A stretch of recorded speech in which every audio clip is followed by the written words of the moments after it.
I guess, yeah. So I want to treat this more like a dialogue where we explore the nature of the question and try to like unveil, I guess, in a step-by-step process, ultimately trying to understand what's actually true behind the questions that we propose.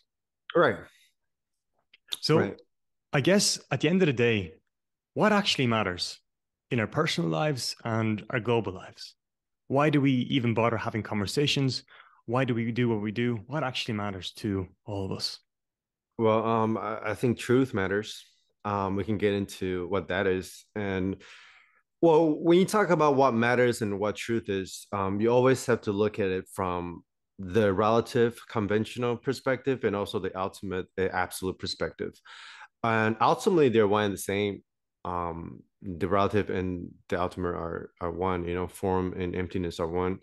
But sometimes when you're bumping around the world, um, if you apply too much of the ultimate truth on one level to the relative, or from if you apply too much of the conventional truths to the ultimate, sometimes through a certain lens, it could be a little bit one-sided, or there could be um, attachment towards one over the other. So I think ultimately it comes down to finding that perfect balance between the conventional truths and the ultimate truth. Yeah, yeah. But I think the most perfect space is effortlessly applying both simultaneously and not lean towards too much of one side, even though again, ultimately they're the same thing. And we can also get into like what that means. Yeah. Perhaps we could explore this question of truth step by step. So if somebody Sure. was new to this video, if somebody was new to the word truth and the Mhm. absolute, I'd like to, make it clear. Right. I'm making it clear what truth means. So what is truth and why does truth matter? Okay, well, on the ultimate level, there's only one truth, which is emptiness, right? But then even the Buddha said even emptiness is empty, or even the statement that everything is a fabrication is just another fabrication. It's just another statement generated by the mind. So what I mean by fabrication or emptiness is that everything is a mental construct, right? Without any exceptions. Again, even the notion that, oh, this is all a mental construct is in itself a mental construct. So from that perspective, or that's not even a perspective really, because it is a matter of direct experience. Yeah. Um, Everything that you're perceiving is through the six senses, right? You have sight, you have sound, you have smell, you have taste, feelings, thoughts. Yeah. There are the five, six senses, including thoughts or consciousness, right? Right. They're just arising in experience. There is an experience, but what this experience is in and of itself, apart from what's been perceived by the mind, is unknowable. And Buddhist calls it suchness. I think Donald Hoffman also arrived at a similar conclusion when he said that everything is just consciousness. Well, actually, a lot of spiritual teachers say the same thing. Everything is consciousness. But the content of this experience, this conscious experience, yeah, you don't know what the fuck you're perceiving, really.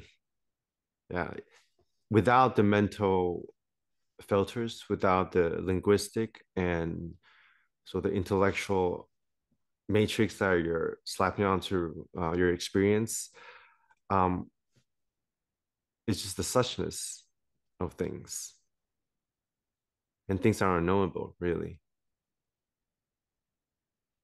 Yeah. Right. So could we perhaps define what we mean by awareness, consciousness, emptiness? I'm sure there's different words that can Yeah. be used in that category. Right. And then also to make a distinction between awareness and appearances. Okay. Great. That's And a good also one. the mind, perhaps. Let's slide Yeah. that Yeah. in too. Yeah. That's good. That's good. Because when I talk about these terms, different people just have different. Mhm. Yeah. That's why I say you can't really arrive at truth through language and through concepts or even through dialogue. Really, it's a matter of direct experience. And like I said, the direct experience of what you don't really know. Even the word consciousness. People throw that word around a lot. There is a phase in your spiritual journey when you realize that, oh, everything is just consciousness, but that in itself becomes just another ground, just another statement generated by the mind, actually. If you really drill me down and ask me what the mind is, or what is consciousness, what is awareness, what is emptiness, even, I'm going to have to tell you that I don't really know. Everything you think you know about consciousness, even the notion that everything is consciousness, again, derives from some kind of thing you That's a read. thought. Yeah, yeah, yeah, exactly. What is mind? What is awareness? If you see, every time we come to this kind of question, one of the thought experience, or a really simple thought experience, I have people do and inquire into is ask yourself what the universe or what nature itself would think about this question. Would nature itself, let's just say, perhaps we could access the nature of nature without the mental filters of being a human. What would the universe itself think about itself? It wouldn't think about itself at all. It's just being. It's also another word that sometimes I like to use. It's less confusing. It's just being. Yeah. So when I use the word consciousness and awareness and mind or being or emptiness, I'm actually talking about the same thing. Yeah, mind. Sometimes I use the word mind to describe the content of consciousness, to separate the content of consciousness from the context, the space in which all the content's arising from. But then again, sometimes I use mind as well. Maybe the mind with the capital M. Like some spiritual traditions like to use the word the nature of mind with the capital M. Um, but ultimately, they're also one and the same. The content and the context are one. There's no distinction at all between appearance and awareness, or between source and appearance, between emptiness and form. Yeah. Mm-hmm. If you perceive the relative world from the conventional, sorry, if you perceive the conventional world from the ultimate perspective, um, there's absolutely no difference. But then if you haven't accessed the ultimate perspective, if you haven't accessed emptiness, then everything you're perceiving is through the conventional lens. And conventional lens being thinking, feeling, and that's pretty much it.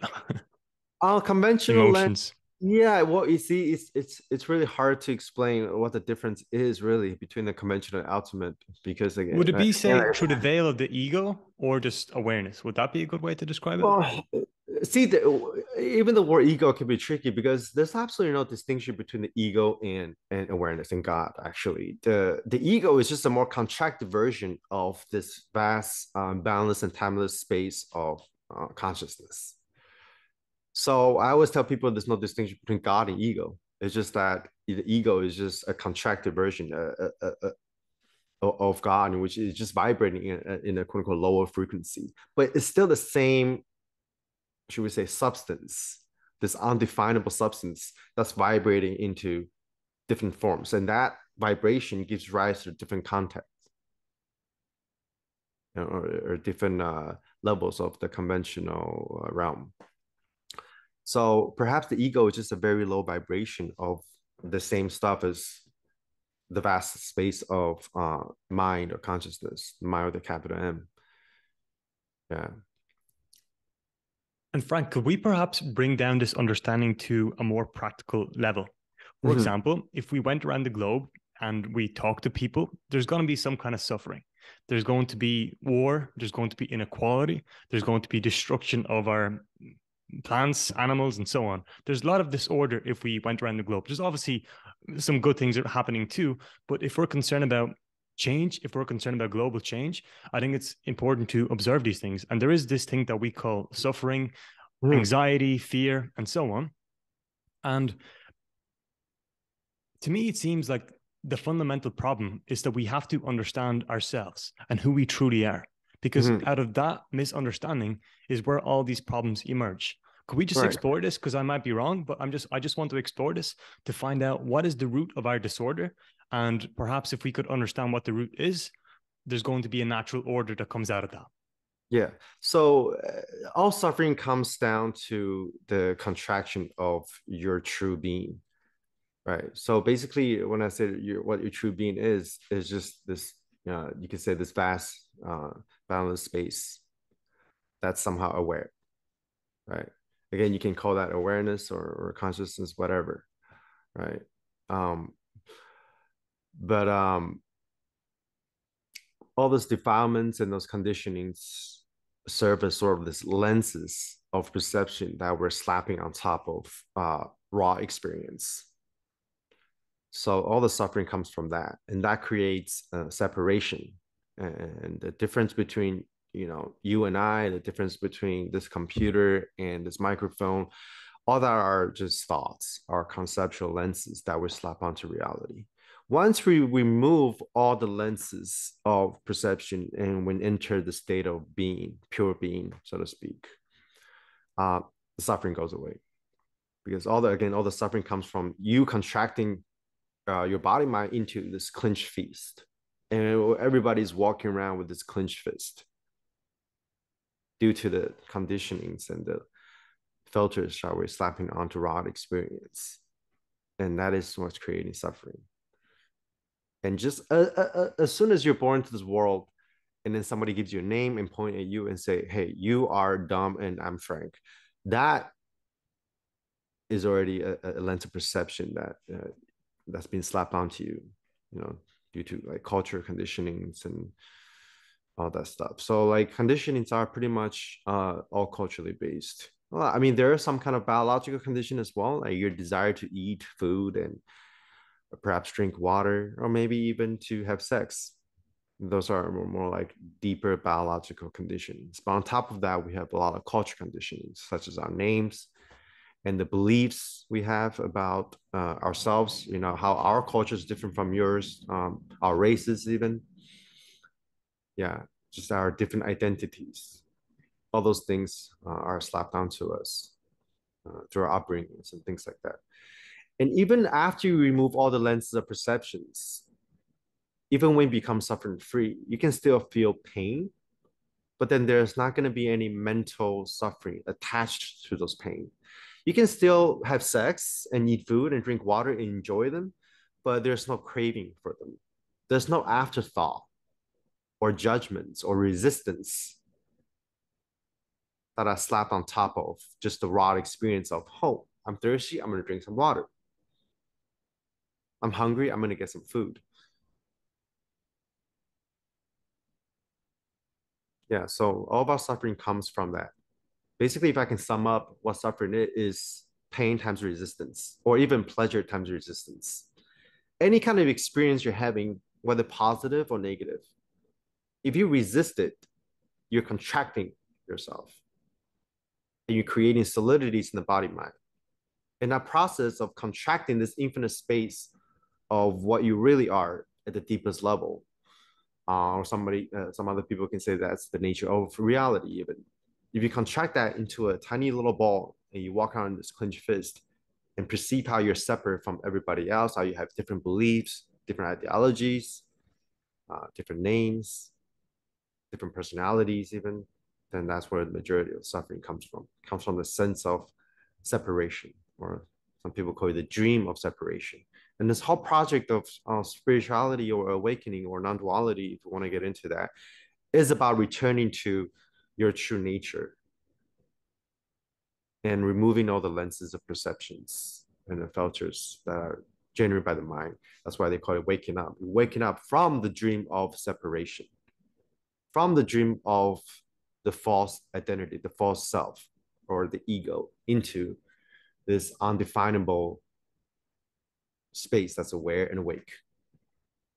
And everybody's space, everybody's awakeness is the same. And even if you remove all the lens of perception, like I said, there is still some experience here. And then you can even go deeper and say, even this experience here is another fabrication. It's just being fabricated by experience itself, or being fabricated by the mind. So going back to what I was saying earlier, how everything is a mental construct, that everything is a fabrication. And that's what Buddhists mean by emptiness. And that emptiness because it said to be your true nature. So your true nature is this undefinable space, unknowable space that you can't describe it at all. Anytime you use a word, it's already slapping a label on this mu, so to speak, this void. Yeah. See again, see, I'm trying to describe it. I'm always using words already. I'm saying void. People are gonna be like, "What is the void?" Okay, this is the void. Oh, it's all mental construct. Once you start talking about it, then they say the Tao that can be spoke of is not the Tao. Yeah, but then we have to use language to communicate. But if we can see through the lenses of perception of language itself, then it makes communication a lot easier in a sense, but it could also be tricky if you don't find the right words and if you don't communicate right. But that going back to what I said earlier about how the conventional truth and the ultimate truth are one, really. Even though language can be very tricky and can divide, it's the only thing that we have to go on, really. But then language is also part of this emptiness as well. It's just the form that's vibrating as this emptiness. So words and ego and all that conventional stuff, the human level stuff, all the individual pain and suffering, or you're individual, I'm individual, they're all included in the absolute truth because infinity is all inclusive. But if you only come from that space of the relative domain without accessing to, the ultimate, then that's where the suffering is. But if you operate the relative world through the non-lens or the non-perspective of this vast infinite space, and then you can still have a human experience without the suffering, without the illusions, without the condition and defilements. So if we were to explore how do you be free from suffering, it seems to me that it's necessary to understand the words that you use, cultural conditioning. But would it be correct in saying that when you said cultural conditioning, you also mean the false self, you also mean the ego, Yes. and all of Yes. that is just the same, different words for the same meaning, right? Exactly. Yeah, the ego is just conditioning. It's really it's about a bunch of conditionings piled up into a tiny ball somewhere inside you that you identify as being me. For most people, it's somewhere in the head, especially Western civilization, because we're taught that the thinking mind is in the head, somewhere between the eyes, behind the eyes, like here, and other cultures maybe in the heart, like some Eastern cultures say itself in the heart. So some people feel like a contraction in the heart. So basically, there are a few major contraction places in the head, in the heart, and maybe in the gut. Any solidity in the body is taken to be identified as the self. And in order to release that contraction, you need to do some spiritual practice, some self-inquiry, some contemplation, exercises, no different from weightlifting that kind of dissolve the conditionings in the body. So we can do that through things like vipassana or or letting go meditation, just letting go of the contraction, like the way you release the clenching of a fist. Right. So is that ultimately what the problem is then? To understand our conditioning. And if we can understand what our conditioning is, perhaps everything else would just be obvious from there. You can put it like that. Sure. Yeah. Yeah. Understand the lenses of perception that we're slapping onto raw experience. So you can experience, so experience can experience itself without a center point, without an experiencer. Because this experiencer, this thinker, this seer, this hearer, this feeler that we're, pretending to be what we are is the source of this clinging, the source of this grasping. Because this solidity is always going to hijack things that you see around you and then say, oh, this is mine. This is me. This is different from that. Yeah. But from the ultimate perspective, there's no such thing as conditionings, even because conditionings are just stories that we made up in our mind. But throughout the process of releasing this condition, this clenching of the fist, you sort of have to use an illusion to destroy illusion. Like the great sage Ramana Maharshi said that you, by doing self-inquiry, you are removing a thorn from a rose with another thorn until you realize that both are illusions. Yeah, so all the spiritual practices and even trying to understand what we are ultimately are just tools. They're just tools for you to use. And the Buddha said, once you use his raft, which is the Dharma, to cross over the river, you throw the raft away. You don't need it anymore. And the Buddha himself also said the whole Dharma is empty, meaning that, this whole spiritual pursuit is ultimately also just a fabrication you use to destroy other fabrication. It's just another program you use to demolish all the other programs. That's another word that people might relate to, is programs. We're running on all those programs, and then we're just kind of letting those programs run us. And those programs are, I guess you could say, they're just conditionings that being accumulated throughout your lifetime. Yeah, different beliefs that you're operating from. And could I perhaps explore this problem of conditioning and take another lens at it? If we were to, the way society is structured, we still have to do something. We have to eat, we have to poop, we have to take care of our hygiene needs, and so on. There's things that we have to do. We also have to go to work. We also have to do some sort of learning. And to me, it seems that if we can understand what our conditioning is and how we think and why we think in certain ways, we're going to have clarity in what we truly want to do. And what fascinates me is that somebody out there is interested in certain questions, interested in certain aspects of reality. For example, the way you play the violin and you do bodybuilding and so on, and interested in this kind of stuff. Everybody has a unique interest. So how do you, could we explore that? We have to do something, and what is that something that we could do? Because for every individual, it seems to be different. Right. I think the first and foremost, to understand what we are at the deepest level, and to understand like what the fuck this is, like what is the nature of experience. So I made a video called meditation and contemplation for beginners, and the first thing I said in that video is the ultimate goal of meditation is to understand the nature of experience, or you can say the nature of mind, or what we are at the deepest level, or what is reality. Again, that reality is just another word for being, really. Once you understand that experientially, and then you do the things that different meat suits are programmed to do, more or less. For example, even after a realization, after an enter non-duality, after I dissolved the center of experience, I'm still playing the violin. I'm still creating videos talking about these things, and I'm still doing things I love to do, like I don't know, basic human stuff.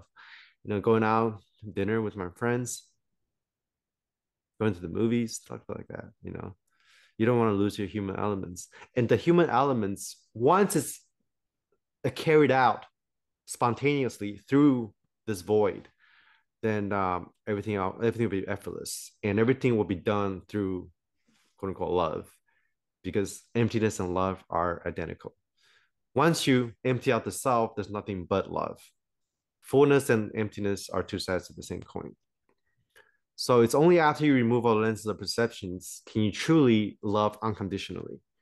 Because every other kind of love before removing the lenses of conditioning is through conditionings. For example, it's a conditioning that a romantic love have to be carried out a certain way.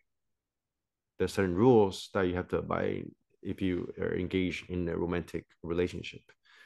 I love you, and this love is coming from conditionings. I love you only because you're a woman and I'm a man, or like you're beautiful and I'm whatever you think I am. And this attraction, a lot of it comes from conditioning. It comes from a sense of separation. How can an individual love another individual that way when there is absolutely no separation? When you enter the love with a capital L, you can still have love with a small L, such as romantic love and, of course, feminine love. But then they're coming from a vastly radical different perspective. And that's, again, going back to how emptiness and form are identical, how the ultimate and the relative are identical. And that point is a really important one, really, because you're not rejecting any human experiences.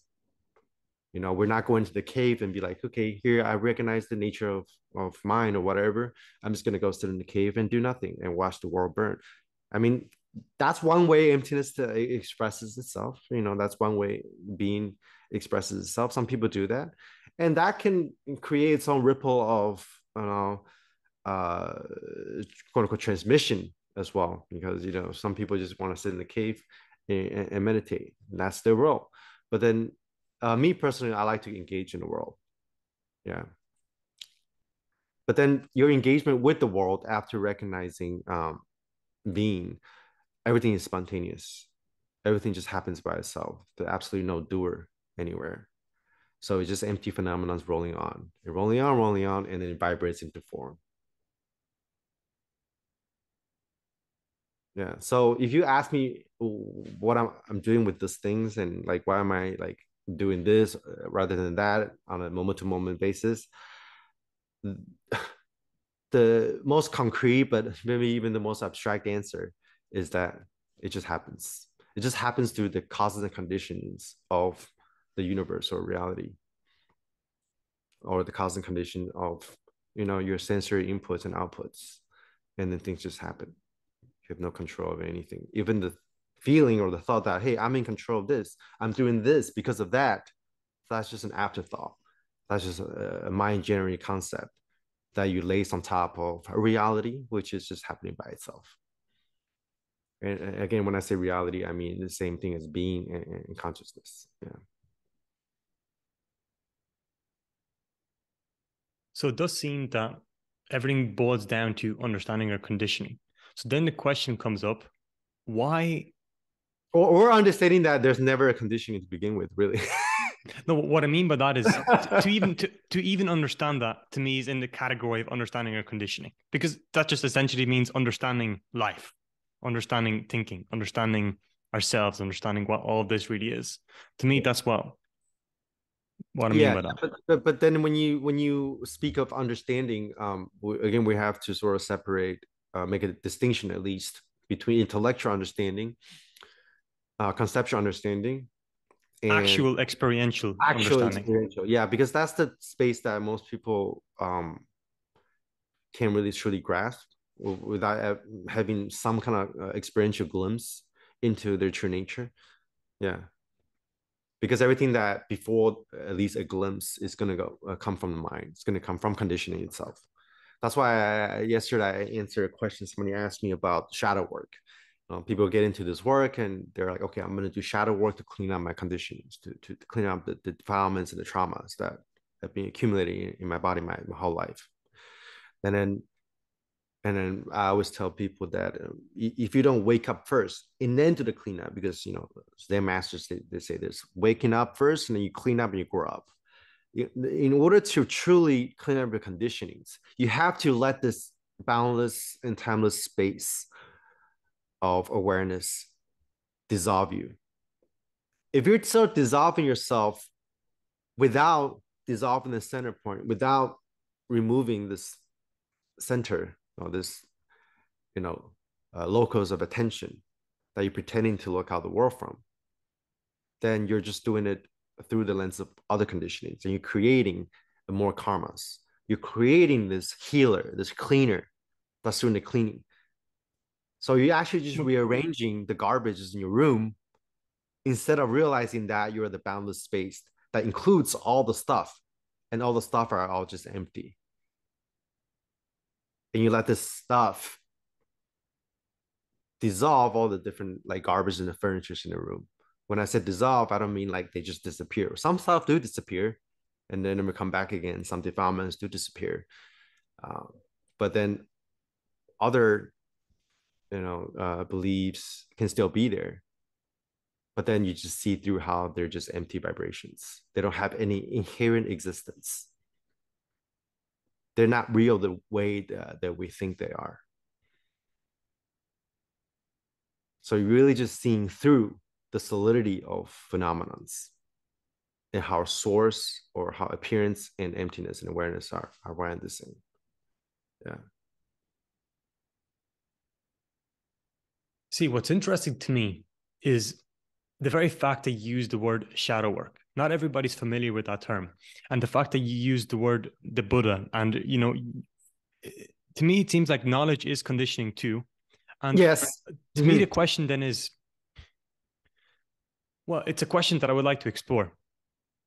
If we had no concepts, if we had no Buddha, if we had no Jesus, if we had no Lao Tzu, if we had no Muhammad, if we had no Ramana Maharshi, if we had no teachers, what are we going to do? I'm experiencing fear. I'm experiencing anxiety. I don't know what this happiness thing is. We're gonna have to do something. So to me, it seems like these knowledges, the knowledge that we have from our gurus, from our teachers, can't prevent us from understanding these things in the first place, because we're going to follow a practice or we're going to follow a method, but we don't necessarily know if it's going to work. We're only doing it because somebody else said it. But what if we had the capacity to answer these questions for ourselves? Because ultimately it just boils down to answering questions for ourselves and seeing it very clearly, having an experiential understanding of it. So to me, it does seem that knowledge prevents us from going further and deeper and deeper and deeper. Right, exactly. First of all, you don't need gurus to tell you what you really are. In fact, everybody's experiencing their true nature. They're just experiencing more contracted version of it. And you made a good point, like gurus and the whole path of spirituality, the whole dharma could be its own attachments. And I see a lot of people, myself included, back then when I was, still going through it, was very attached to the dharma itself. Like I said, I used this program of spirituality to dissolve all the other programs that I was running. But then there was still this program of spirituality. I was still seeing the world through the lens of, emptiness or awakening or non-duality.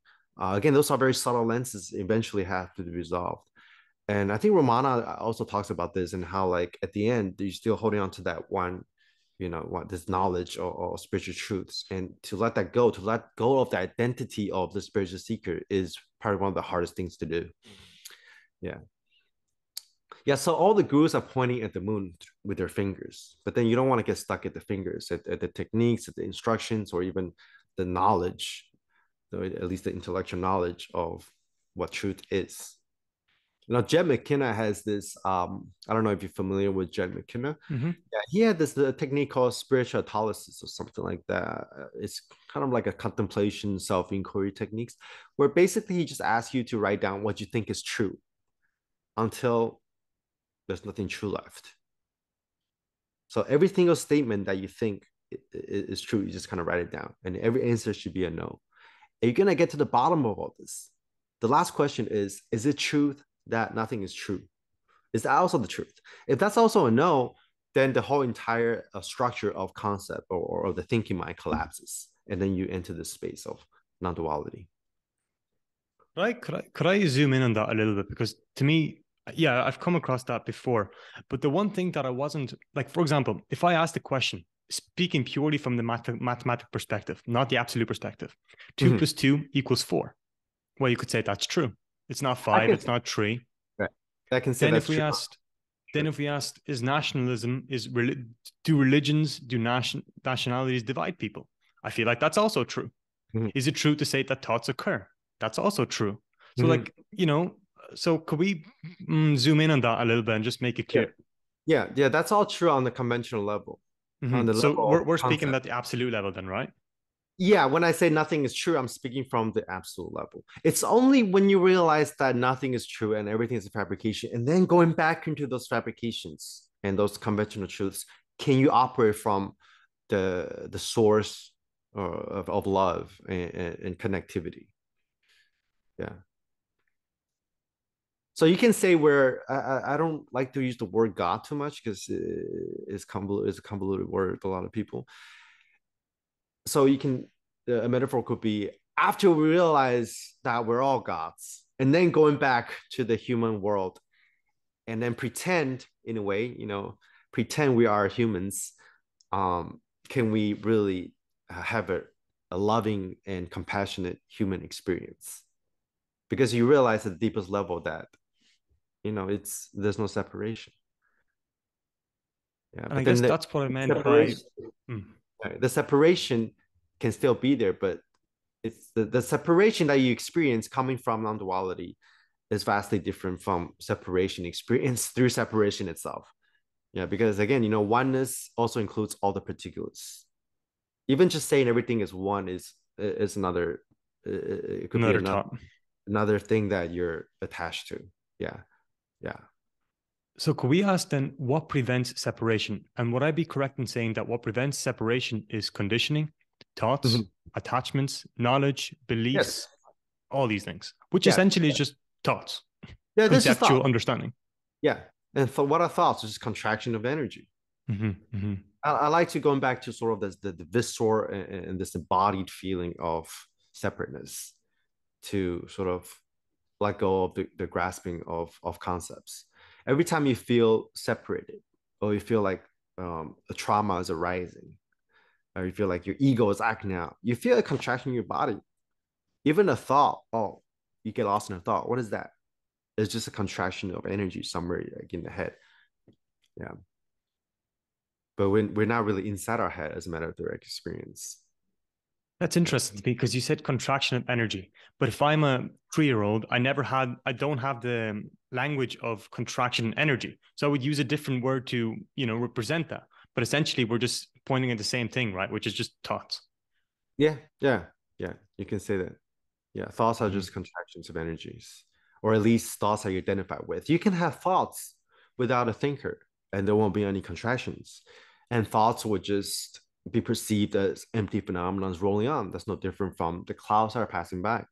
The clouds are passing. I'm perceiving the clouds right now passing by. They're really in the same space as the thoughts I'm generating right now. There's no center that's grasping onto those sensations and say, this is my thought. Those are my clouds. They're just phenomena rolling on and then rising in the same space as all the other sensations. The body, feelings, sight, sound, everything. Yeah. And there's a lot of spiritual material out there. There's many different teachers, modern and not so modern, including Buddha and Jesus and so on. But essentially, if we looked at the essence of what they're all trying to say, are they all just pointing to our true nature, awareness, being, consciousness, God, whatever word you want to use? Yeah. Essentially, is that what everybody's pointing to? It's Yeah. just that we have different words to describe it. Different words to describe it, yes. And I would say that different because we still have this, Right. you know, biological mammal suit. And I think the same realization is the same realization everywhere. There's only one truth, really.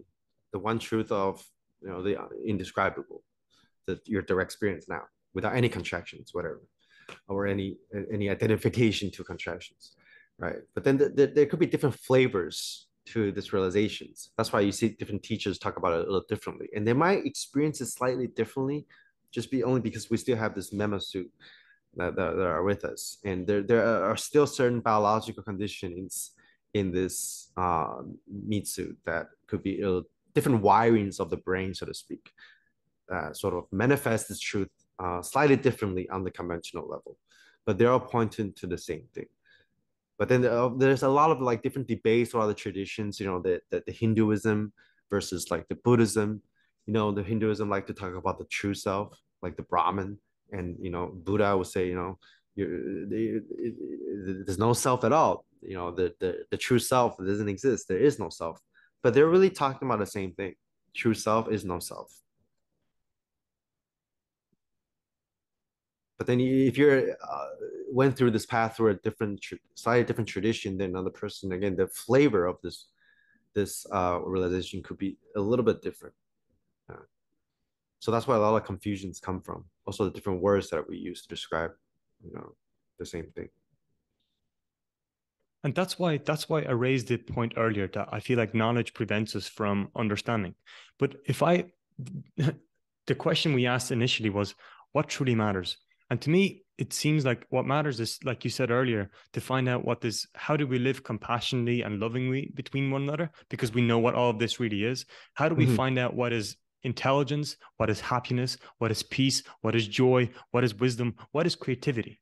And deep down, I feel like that's what we truly want. It's just that Mm-hmm. we try to approach it through different lens. So to me, it seems like what we're talking about here and this understanding, this one truth, this gives us the answer to these questions that we crave. And that is why it's worth inquiring into what is truth, because the things that we deeply, deeply want all come from that. And if we truly understand what that is, those things are just naturally going to be a natural consequence as a Yes, byproduct of that understanding, yes, right? exactly. I agree with you. When the words Mm-hmm. that you just mentioned, compassion, Because love, it gets yeah, it gets fuzzy. Yeah, creativity, wisdom, emptiness, truth. To me, they're all the same thing. When I Mhm. heard the words, they're when you ask me what those words means, without going to the mind, my first answer to you is this, just this. Yeah, this is creativity. This is infinite creativity right here, right now in this moment. This is infinite love. This is emptiness. This is the great void that also manifests into all existence. Yeah, the singularity that manifests all forms. But let's just say somebody out there doesn't have a clue about that. But yeah, they want to find out, how do you be happy? Or they Mm-hmm. want to be creative or whatever it is. Maybe they won't approach it through, emptiness or what, like that kind of Yeah. thinking. Maybe they just want to find out on their own without these what's the word? Without knowledge, you could say, from these external factors. But essentially, they're still going to arrive at the same place, right? Like, Well, because if they, happiness would be knowing if your they, true yeah, nature. yeah, yes, yes. If someone was to have zero knowledge, zero intellectual knowledge, he read zero books about science or Mm. philosophy or even about spirituality. He never practiced meditation, and then he just kind of sat down and just inquired into the nature of experience. They were at the same space.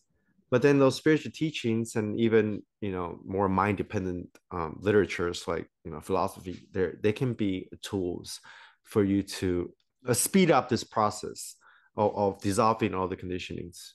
But then at the same time, like you said, they could also be traps. Yeah, so that you know, they're this trap and the fact that it speeds up the process. They're really two sides of the same coin. Yeah. And the very fact that we are human mammals, like you put it, or body suits or body minds, whatever word we want to use, Mhm. we have to do something. And like you said, you want to be part of the world. You still want to go to the movies. You still want to go out and eat. You still want to go play the violin and so on. And to me, it seems like it's fun, even necessary and enjoyable to find out, Mhm. how do we truly cooperate between all of us globally? Because that to me seems like the largest global issue that we have. How do we cooperate between one another? How do we love one another? How do we talk to one another? How do we not divide each other? And yeah, so I think that's why it's important to talk about these things, to discuss these things, to understand these things. Yeah, yeah. Again, like you said earlier, everything that you just said, like how do we do this? How do we connect with people? How do we become more loving? They're just the byproduct of realizing your true nature. And after realizing true nature, you don't think about these things all that much anymore. Things just happen. And when reality is rolling on as itself, it's always going to take the course of the least resistance. Like nature itself, this creative force of nature, which is the same force that's making you breathe. It's the same force that's pumping your thoughts. It's the same force that gives rise to this beautiful architecture that I'm perceiving right there. Um, is responsible for the blooming of the flowers and the blowing of the wind. And it's also responsible for the desire for a cheetah to hunt down a gazelle, really. And that force of nature is always operating through its own means, through the course of least resistance. And conditionings and this whole ego thing is nothing but the contraction and the resistance to this flow of energy, this emptiness or it's rolling on. That just happens by itself due to the infinite webs of cause and conditionings that are happening. Right. But my point was, so what? We still have to live in the world. Yeah, so the life just lives on its own. Yeah. And when life lives on its own without the contraction of separation of the ego, it's going to unfold through the course of these resistance. Yeah. And Well, is right. it wrong to say that when the cheetah hunts on a gazelle, it's considered evil? Yeah, the notion of good and evil doesn't exist in nature. It's a mind generated concept. So nature rolls on, life goes on. There's going to be pain. Like if everybody recognizes their true nature, there can still be pain in the universe, just like there can be pleasure. But then there's no resistance to that pain. There's no mental suffering that are lays on top of that pain. And without that contraction, everything just effortless. Everything just comes from spontaneous love, so to speak. I see that the when the cheetah hunts on a gazelle, I see that as an act of love, really. Everything that nature does is through the act of love.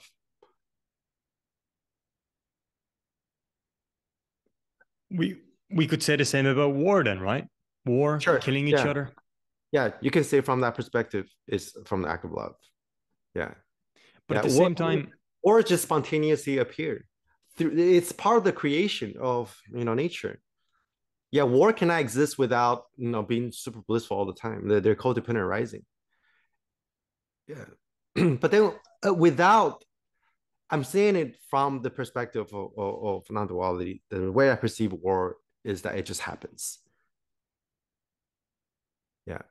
But then without this contraction, without this ideology, without those defilements, I would say the chances of having a war is almost zero. Because all war comes from the sense of separation. Yeah. And when I say, I'm not saying war is good. Like from the conventional perspective, of course, war is not good because it causes a lot of suffering. Right. But from the ultimate perspective, to me, wars are just part of the happening, the part of nature. It's really no different ultimately from anything that arises, really. Yeah. But see, the catch 22 is if everybody recognizes their true nature, they're probably not going to be any war. Yeah. right. My point was this. What do you know for certain? Perhaps let's begin there. What do you know for certain? At this very moment, what do you know with absolute certainty? Nothing.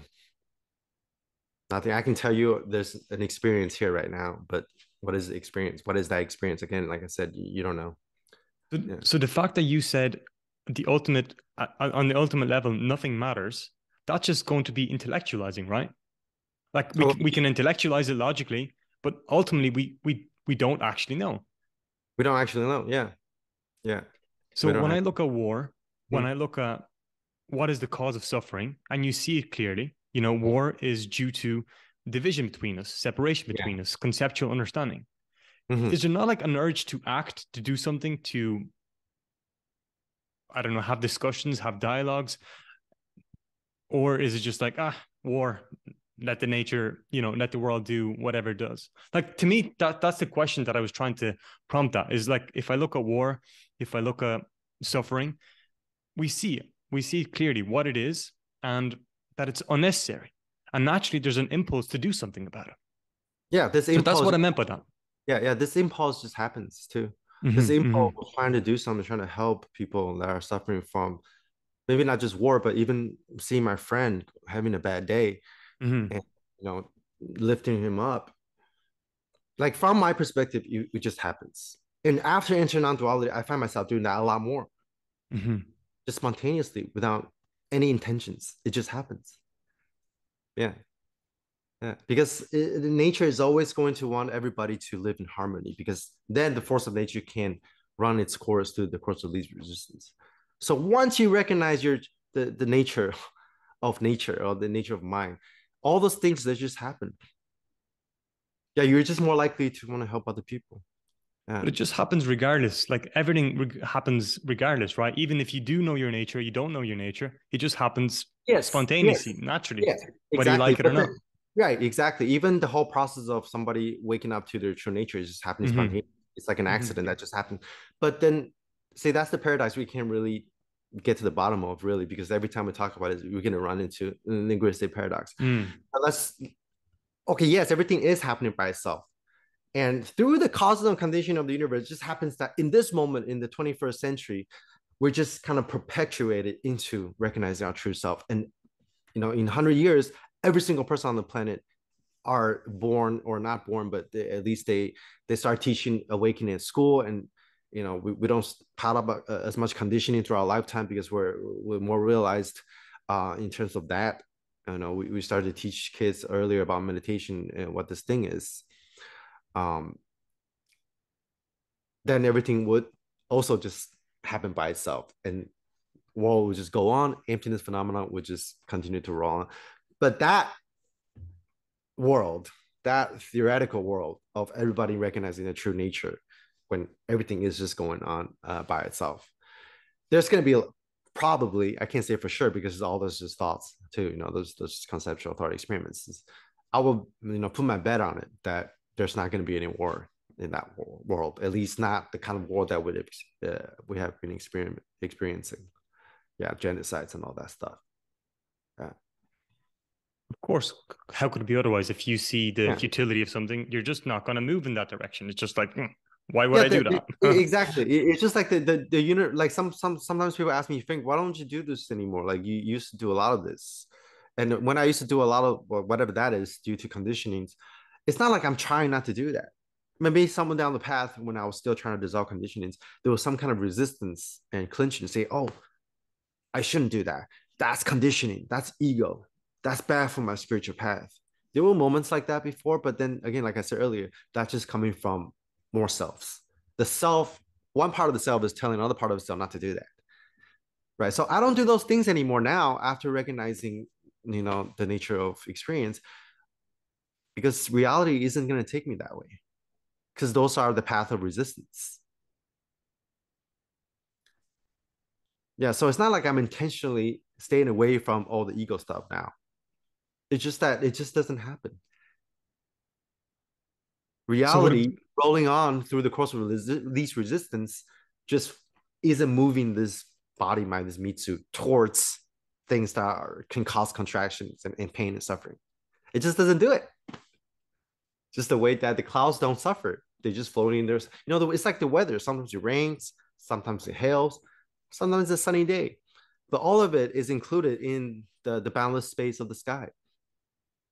The sky can still experience those phenomenons, the different weathers due to the different conditioning that arises to produce this weather that's neither good or bad. It's experiencing it through a complete equanimous state. It includes all of those things, but it's none of it. Yeah.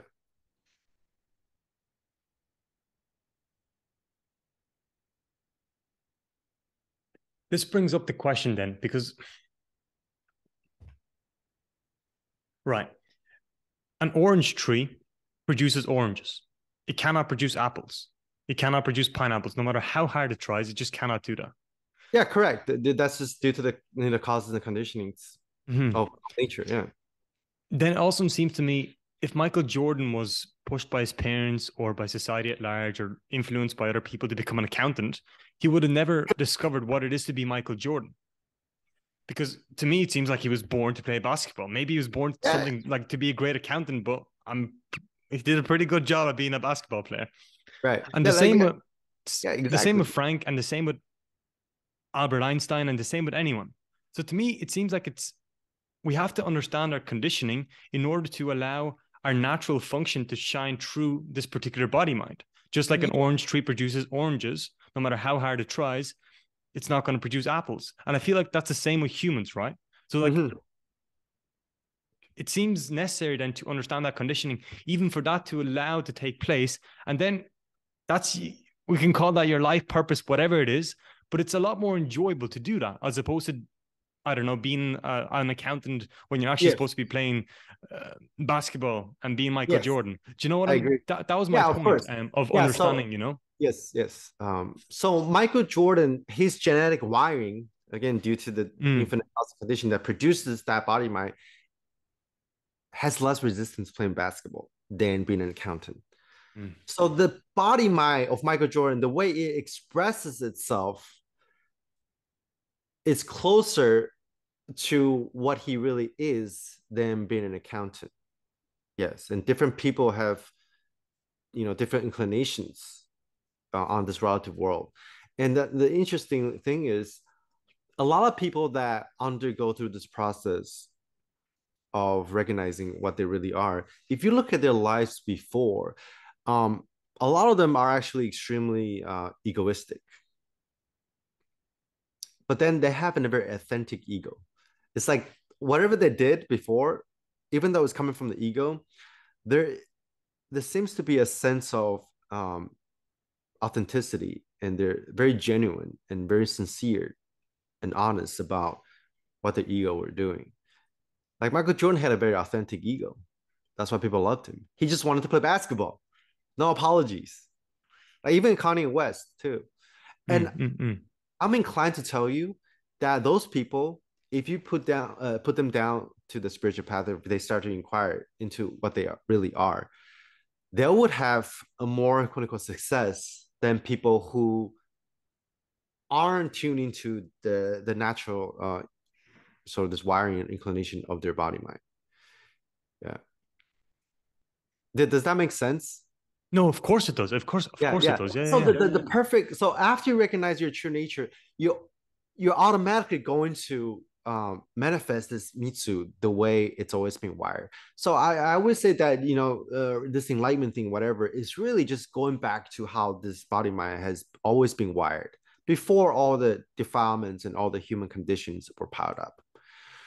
So let's just say, as a thought experiment, that Michael Jordan attained realization, and then he goes back to play basketball. There is a chance that he might just not give a fuck about basketball anymore. But let's just say if he reaches the natural state, and if he was to continue to engage in the world, he's going to continue to play basketball, and he's going to do it better. He's going to be in a flow state all the time, because that's what his body mind was, sort of designed to do. Oh, I guess I can take myself as an example. Before realization, I was doing, films. I was making videos. I was playing violin. Like I said, I was, doing bodybuilding, lifting weights. I was coaching people, and I'm still doing the same things. Somewhere down the path, I had to let go of them all. I had to learn to live without them.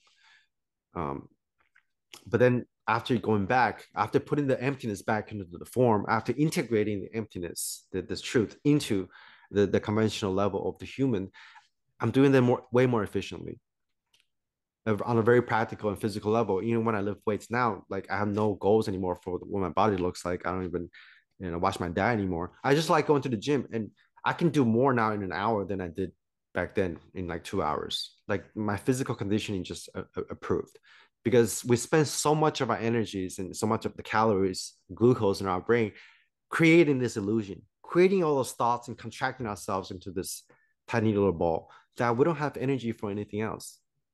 And after you remove all that blockages and all that conditionings, the force of nature just runs through you without any resistance. So when I create now, when I lift weights or whatever, I'm actually just experiencing the universe doing itself. Yeah, without any resistance. So I'm actually tapping into this creative power at its rawest form by just getting out of the way. And what this creative potential does, again, is not up to you anymore.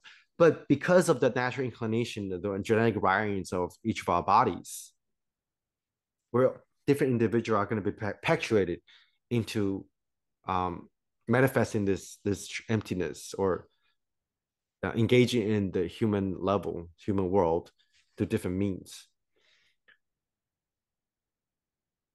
So So we what? are going to Mhm. find out. So people talk about life purpose and all that stuff, right? Even though that from, the space of infinite space, that belongs to the conventional level. But our true purpose, our, passions or whatever, will find itself through the course of religious resistance through that space. And then if you want to find out what your life purpose is on the conventional level, if you recognize what you really are at the deepest level, you are going to find your true purpose, I believe. Again, like I said earlier, some people's true purpose might be just in the cave and meditate all day.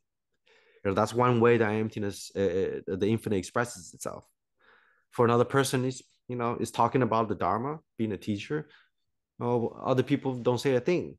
They just kind of go back to their normal lives. They had a 9 to 5 job before as accountant. After, awakening, they continue to do that, but they're gonna do it through a radically different lens. And then other people might, switch careers completely. And the person that goes back to being an accountant and find no resistance towards it, and doing that out of love and helping, the people around him, uh, at work or whatever, they're going to be like quote unquote transmitting dharma regardless of what they do. They don't even have to talk about this directly. Even just tiny interaction between strangers. If a person who doesn't have any conditionings interacts with a stranger, that's going to transmit some kind of, should I say, positive energy just in that one little encounter. So the person who went back and being an accountant and finds no resistance and love doing that work, and it's, perpetuating unconditional happiness through that, then that's what his Mitsu was designed to do, was being an accountant. If he somehow switches his career, then that new career is what the course of the nature's course of least resistance is through that particular Mitsu. And it could be, I don't know, being a jester, maybe. Yeah. So what fascinates me about that is, if we live our lives as an ego, as a person, you could say before knowing your true nature, and then after your true nature, you're still going to think, you're still going to feel, you're still going to act in the world. Would it be correct in saying that we're going to do these things much more effectively? We're going to think much more effectively. We're going to make videos much more effectively. We're going to play basketball much more effectively. So it's practical to speak about these things. It's practical to investigate these things. It's absolutely practical. It doesn't really change anything except for the effectiveness, right, of something. Right. Yeah, it doesn't change anything except for the resistance to what is. That resistance is a source of all suffering. Once you remove that resistance to what is already just happening in the universe, then suffering goes away. It's as simple as that. The resistance to whatever is already happening in nature is what's creating wars. It's what's creating individual sufferings. Things will go on, but then there will still be pain in the universe, just like the way that the cheetah snaps a gazelle and eats a gazelle. The gazelle, probably still feel pain, but that pain is just arising as the course of nature. But there's no resistance to that pain, and without resistance to pain, there's no suffering. And see, without resistance to the pain itself is experienced not as deeply too. Like I said, when I was lifting weights, I could feel a lot of pain before. Now I don't feel as much pain. My muscles don't get as sore because I'm not resistant to that. There's no like, I'm contracting to this meatball because I want to be a bodybuilder. I want to get healed. I'm thinking about what I want to look like, 10 months down the line. And that thought is contracting this workout. That mental contraction is making this pure physical activity harder with more resistance. Yeah. And could we explore this as well? Let's just say there's somebody out there who, okay, how do I put this? Who has recognized their true nature without realizing that they've recognized their true nature. They may just be a person who's blissed out, who's very happy, who's very peaceful, who's very loving, who's compassionate, who's clear in their thinking and so on. But they never were exposed to concepts of Buddha or Jesus or any spiritual teacher. And in fact, they're living in an excluded environment from the rest of society, so they never get exposure to these things. But to that person, would it be clear that their true nature is the true nature of the universe, that's what the universe really is, that space, awareness, emptiness, whatever word you want to use? It wouldn't really, well, to me, it seems like it wouldn't be really clear if one wasn't exposed to these concepts, unless they had some mystical experiences, whatever that is. But essentially, would you really know the nature of the universe without having had some exposure to previous material? For example, I know Buddha was already familiar with Hinduism. Jesus was familiar with Judaism. So these people already had concepts of other religions. And same with Ramana Maharshi, and same with pretty much all the spiritual teachers out there. They already had some sort of knowledge from other areas. And the knowledge that they had, they used that in their own teachings. because Ramana Maharshi used the word self, but that word was already established in other traditions. So to Right. me, what fascinates me is is it possible to truly know that what all of this really is just one singular field without thinking about it, without any conceptual understanding from other sources and so on? Of course, because Does you're that question make sense? yeah, but of course, because you're already there right now. Yeah, it's the true nature of everyone. Even if they feel contracted, it's still part of the true nature. So of course you can experience it because you are experiencing it. Because the universe has always been itself. But then so the reason why you hear those teachers, but not other ones, the other people that have realized that the true nature of being is because they're teachers. It's because they had a tradition and they know how to use those words to pass on the dharma, and that's why you hear about them. There are the people who recognize their true nature. Some people recognize their true nature just spontaneously, without having any knowledge about spiritualities, without having any um practices. They just kind of spontaneously walk up to what they really are. And those people might not talk about it at all, or they might. Maybe Eckhart Tolle was an example of somebody who doesn't have any ideas what enlightenment of spirituality is. Then, due to the fact that he was contracting so much, that he was suffering so much, that he wanted to kill himself. But instead of killing himself, his ego killed itself. See, that's why when we commit suicide, we put a gun to our head. No physical organism is when I want to commit suicide. We put a gun to our head because we want to quiet the inner voice. We want to kill this ego mind, this contraction. We want to kill this illusion that we're somehow situated as a locus of consciousness behind our eyes. That's the thing we're trying to dissolve. So Eckhart Tolle woke up spontaneously just by going through so much suffering that his ego just broke. And then he was trying to find out what happened to him. So he sat on the bench for I don't know, 3 to 5 years, or he was has like 10 or 15 years went by before he even wrote a book about it. So during those times, he was integrating. He was learning to put the infinite, the emptiness, back into the form and have a human experience again from that radically different field of experience. And he started learning about what happened to him. And he started doing research about spirituality and all that stuff. And he realizes what he had came across and what he stumbled across as an act of grace or as an accident is what a lot of traditions call truth or enlightenment. But maybe another person like Eckhart Tolle, who just kind of spontaneously woke up, didn't really care to find out what happened to him. Maybe he still didn't know anything about spirituality or enlightenment, but he would be in the same state as Eckhart Tolle. But again, it's different flavors to this different manifestation through different misu, but it's the same space. That's actually a wonderful example. So are we saying then that they were experiencing the same thing, but they described it differently according to their knowledge, yes, conditioning, and so on? But the actual place in which they arrive is the same. It's identical, right? Yeah. But again, like I said, there's different flavors to it. There can be different. What do you mean by different flavors? That's an interesting question.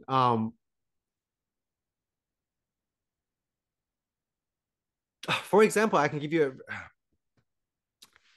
if somebody was to recognize what they really are, and they're sitting across the room, or they're having a conversation with me over the Skype, the form, the appearance that are vibrating through this emptiness is different. That's the kind of different flavor. And you can that's sort of a more perceptual way of describing it. You on the conventional level, you still perceiving different things, or else you're going to be bumping into the walls and putting on other people's shoes. Right. So the flavor just means that it's sort of the different ways in which emptiness vibrate into form. So if you have a slightly different nervous system, if Ramana Maharshi has a slightly different nervous system than the Buddha, which I believe they do. It's fair to assume that, yeah. yeah. And then they would manifest this truth in a slightly different flavor. And the difference is not in kind. It's just a degree and a difference in flavors. Does that make sense? That's why Yeah. different teachers talk about it differently. And then the way they describe their moment to moment experience after realization, obviously you can sense the similarity between them all, how what they're describing. That you can see that they're pointing to the same thing, but there's a different flavor to it. Not just the way they describe it, but maybe the way they actually experience it could be slightly different in flavor, but it's the same thing. Let's just say it's ice cream. Everybody's eating ice cream. Let's just imagine everybody who is awakened is just eating ice cream all the time. But there's chocolate ice creams, and there's strawberry flavor ice cream, but it's all ice creams. Or you can say that everybody recognizes that true nature as being the screen of a movie, but then you're playing different movies. But then you know at the deepest visceral level that the screen is the screen. Doesn't matter what kind of movie you play, it's still it's just dancing pixels and lights. But the reconfiguration of the sensations appearing through that screen could be different. And of course, ultimately, there is really no distinction between the screen and the content. Yeah, the context and the content are one. So different people experience different flavors of the same realization, but it's still the same realization because even the different flavors are just the same things, same but different. They're there but not there. Yeah, we're gonna run into another paradox again. Yeah, every time we describe it, it is going to be paradoxical. Yeah.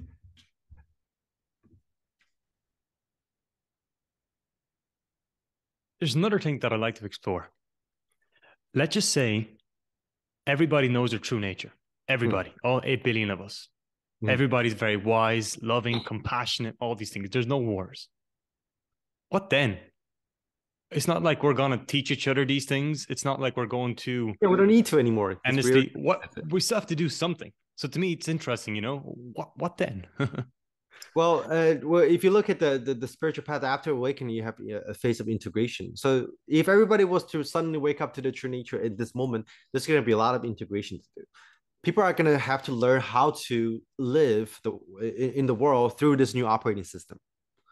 So that could take years. And this process of integration really is a process of understanding how to love from the space of emptiness. Which is what real love actually is, which is what love is in the first place. Yes, exactly. Right. It still takes a while for you to sort of stabilize the state and to live with it and to live effectively with it. Yeah, it's almost like you're given a new car. Before you're driving this car and you're in the driver's seat. But then you realize that you were never in the driver's seat. You were just in the back seat all the time.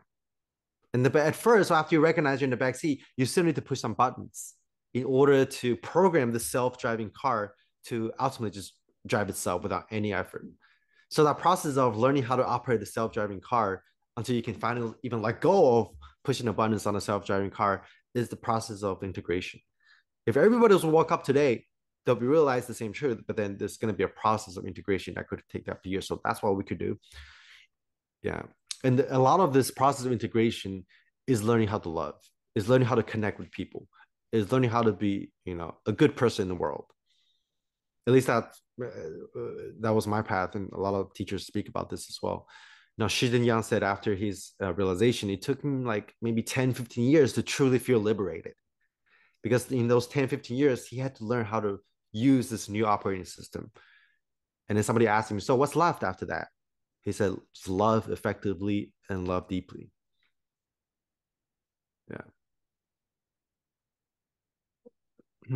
What fascinates me about this integration process or the stabilization process that we speak about, and that it takes 10 or 15 or whatever, or 5 years, whatever it is, or even a couple of weeks, who knows?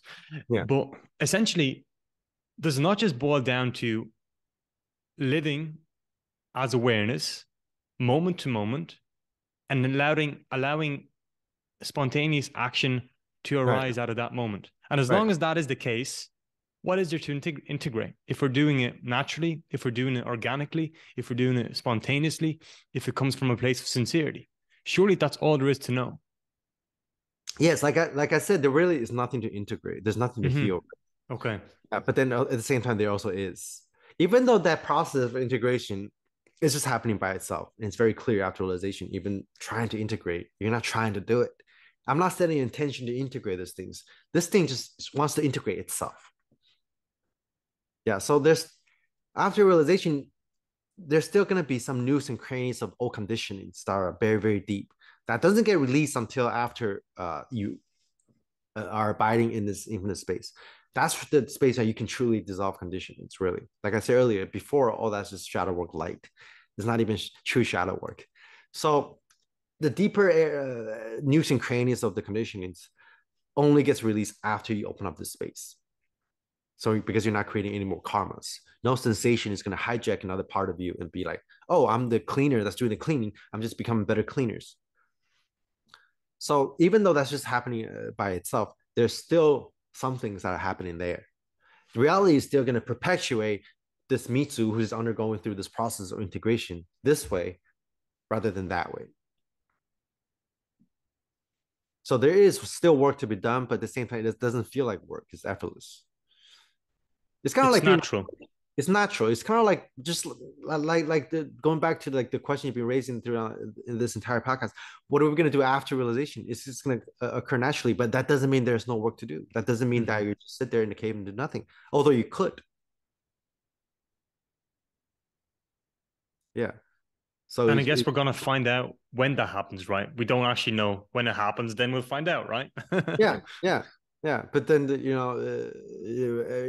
from that point on, even imperfections are perfect. Yeah, even imperfection are perfect. Yeah. So ultimately, could we just say then that life is just about learning, understanding, Or unlearning depends on what lens you or look at. unlearning? But Yeah, like in unlearning. general, why does the ultimate why is the absolute why does it do all of this in the first place? It That, seems to want to discover itself. It yeah, seems to want to explore, try different things, and experiment. And maybe that just reflects in our particular body minds, right? yeah, exactly. So why does nature want to do those things? I don't know. I stick with my statement how nature is always going to run its own course through the path of least resistance. Mm. Yeah. So that I don't know if that's the answer to the why, because there is no why in nature. Like I said earlier, the universe doesn't call itself the universe. It doesn't Mm. think of itself as the universe. It doesn't think of itself as this being that's undergoing through a process of awakening. It just does what it does. It just does what it does. Yeah, and then if you, I guess you can look at this through the lens of dependent origination. Like a lot of people say that the Buddhist the deepest insight is actually the insight of dependent origination. Why does anything happen the way it is at all? Due through the causes of different links of the cause and effects. This arises and that arises. This ceases, that ceases. And without this interaction, without this links of dependent origination, those infinite webs of causes and conditionings, there are no isolated events. There are no isolated entities. Nothing has an inherent existence apart from this process of co-arising and codependent codependent creation. Yeah, so that's another way to perceive emptiness, really. Yeah, but then you can even zoom out a little bit more and say that even dependent origination is empty as well. That's just another lens. Yeah, because nature itself doesn't experience itself as having cause and effect, really. Yeah, there is no cause and effect from the space outside of time and space. So if you want me to explain why does anything happen over, I kind of still have to go back to the domain of and you can say knowledge, even though this quote unquote knowledge of dependent origination is also very experiential as well. Yeah, you see through how this come in contact with that and that happens, and if you Yeah, it's kind of take yeah yeah yeah it's actually it's pretty obvious if you look commonsensical. at it. It's very obvious if you look at it like that. Yeah, yeah, but to truly experience it, it's not so obvious. It's easy to understand intellectually. Just like it's easy to understand intellectually what I said in the beginning of the video, how everything is a mental fabrication, how everything is a mental construct. Even this consciousness thing is a mental construct. Perception, feelings, consciousness, they're all just a mental construct. When I say mental construct, Again, I'm not talking about conceptual mental construct.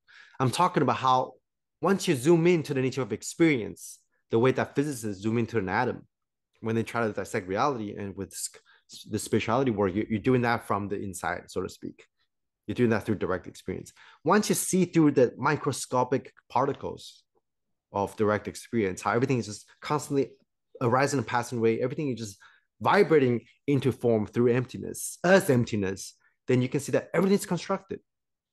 Your perception of this, everything I'm perceiving here, it's just bubbling out of nothing. It's just being constructed. And one of the deepest insight that you can get as a meditator is this moment of cessation. How like everything in your direct experience just vanishes. Not even consciousness exists. It's like kind of like going into a coma, but then you come back online again. And that insight is probably the most profound experiential insight that you can get as a meditator. See, When you say Eckhart when you say Tolle went through a cessation. Hmm.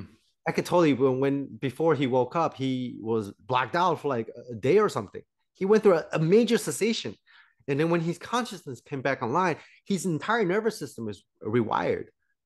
He realizes at the deepest level how all this is a fabrication, how all of it is empty. It doesn't have any inherent existence. Even consciousness itself, because if you lose consciousness and then coming back online through the practice of meditation, you can see that. You can see how every particle of this quote unquote reality is being disintegrated. All the fabrications are being taken away until you become unconscious. And of course, during that moment of unconsciousness, you don't know like what there is. There's no consciousness there even. So you don't even know how long you're there for. But when it comes back online, you can see particle by particle how the different fabrications are starting to pile up and creating this experience. So you can say that, Buddha's first insight is everything is suffering. So basically, he's saying that everything is conditions. Even perception itself is fabricated, is sort of like a conditioning of this body mind to create an experience. That's a very biological conditioning. Just your raw perception, your raw experience of reality, moment to moment, is already some kind of conditioning of existence, conditioning of having a body mind.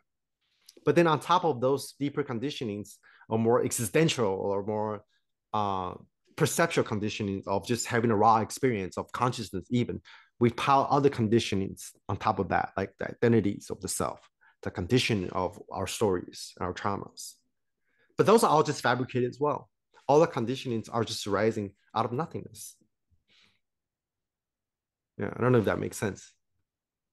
In your previous point, you said even consciousness doesn't exist. But what is aware that doesn't exist? Well, it exists when you are aware, but then when you're not aware, it doesn't exist. So consciousness is also dependent on conditionings. Sorry, that's one of the deepest insight. It's like even consciousness, this being, this vast spaciousness, this being is arising due to conditionings. I'm aware of the clouds right now, and the cloud exists at that moment due to conditioning of my mind. So the object of consciousness, the object of perception, is codependently arising and is conditioned upon that which you're using to be aware of that. Does that make sense? So the subject and the object codependent arise. And if you realize this truth of codependent origination, you realize that both the subject and the object are empty. It doesn't have any inherent existence apart from this coming together of the right conditions. Boom, there's an experience of the cloud. Both the perceiver of the cloud and the clouds are empty. It doesn't have an inherent existence apart from this interaction. All right, I'd like to zoom in on that just to make it very, very clear. When you say perceiver of the cloud, let's define that. Do you mean the thinker? Do you mean the ego? Do you mean thought? Well, thinking? Even if you remove the thinker, the hearer, the seer, the perceiver, the observer, the knower, the experiencer, right. If you remove that locus of attention that's been contracted due to conditions of the self, even if you remove that, there is still some kind of experience. You experience the cloud without a center. But there is, I can still say there's a cloud, but it's just phenomenons floating in this vast space. But there's still an experience there. There is still something there, but that something is made up of nothing. That's when you kind of transcend the duality between even existence and non-existence, between life and death, between something and nothing. That's when we truly get down to the true non-dual space, when the absolute level and the conventional level merge as one. So it's like the rainbow. You know, there's an experience of the rainbow. When I see the rainbow now, it does feel like experientially the rainbow is just experiencing itself without any kind of locus of attention anywhere. Boom, there's a rainbow and it's rising through the space of consciousness. But the experience of the rainbow is still there. But what is that rainbow? It's nothing. The different conditions have to arise at that particular moment for the rainbow to spontaneously appear.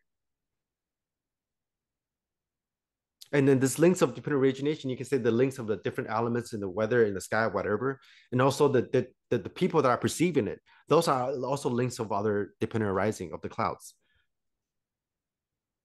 You see how the different factors have to spontaneously arise together, come into existence through this contact of nothingness to create the something. That's what they know. That is the magic of it all. Like nobody really knows how that happens. It just happens. That what is the rainbow? The rainbow is completely empty, and the different elements that arise to create that experience of rainbow, in and of itself, none of those links have an inherent existence.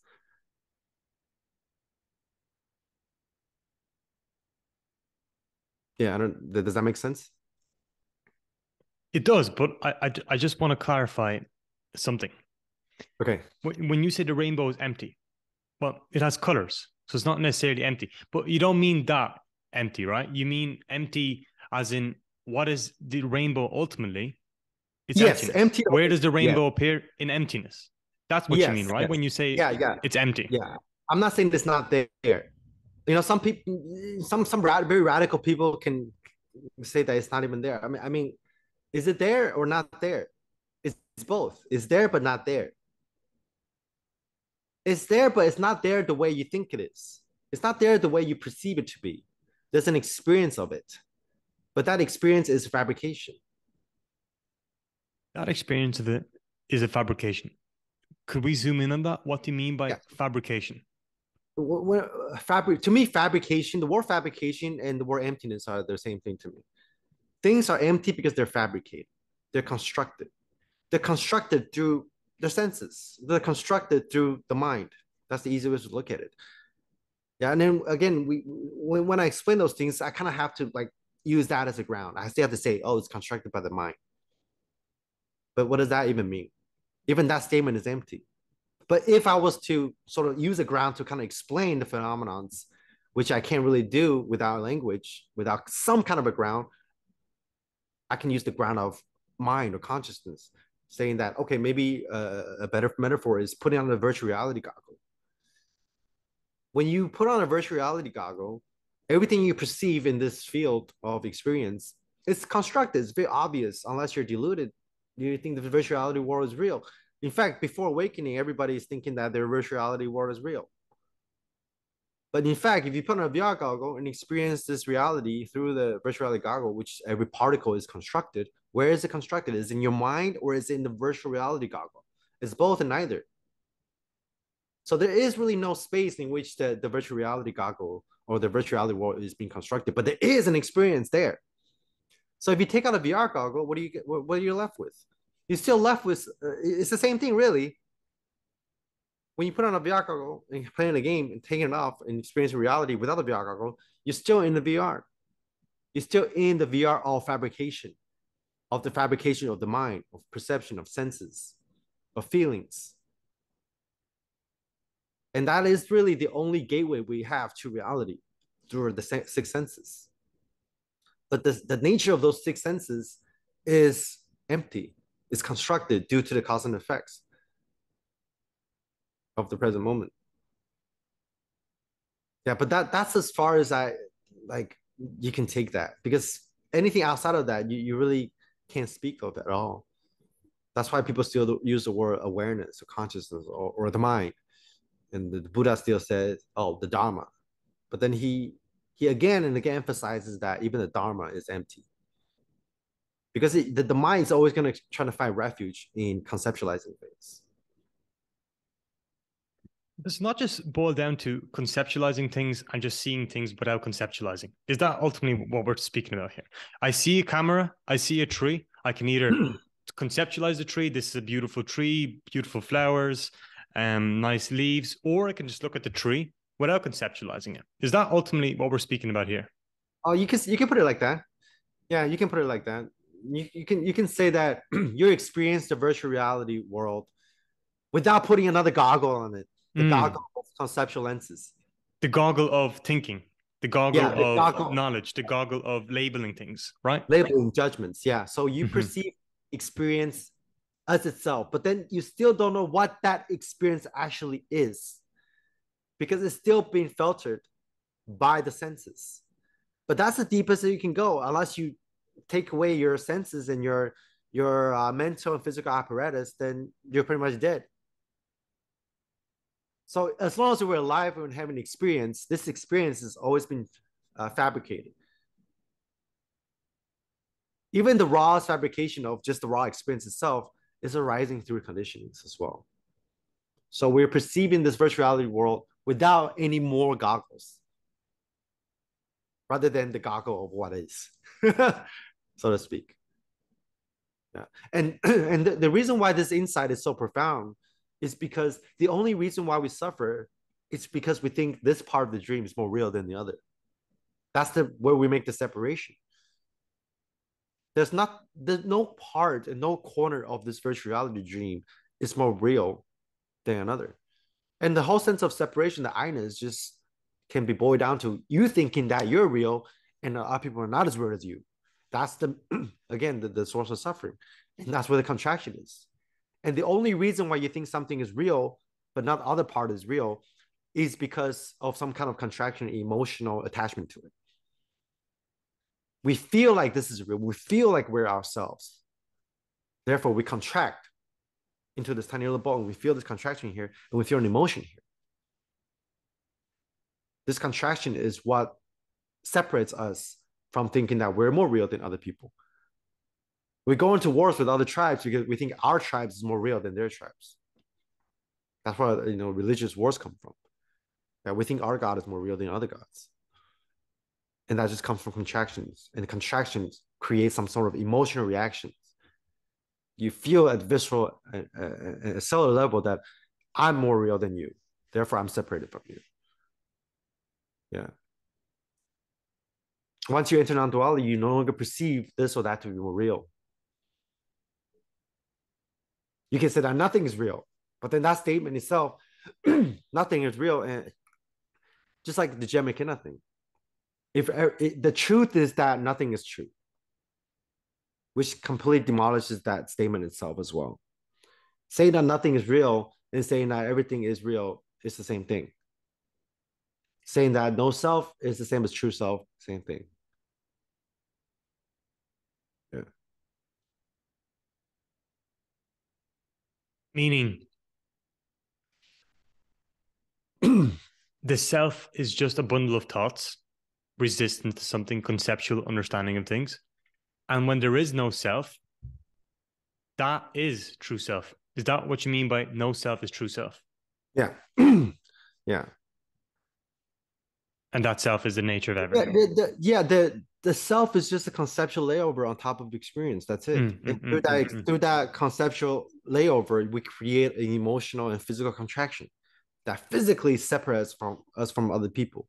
And I always say that this entire journey is about dissolving every speck of solidity in the body mind until you transform like an alchemy from solidity to liquid to air into empty space. But then the empty space and solidity are actually the same thing. It's just solidity, it's just a lower frequency or vibration of emptiness.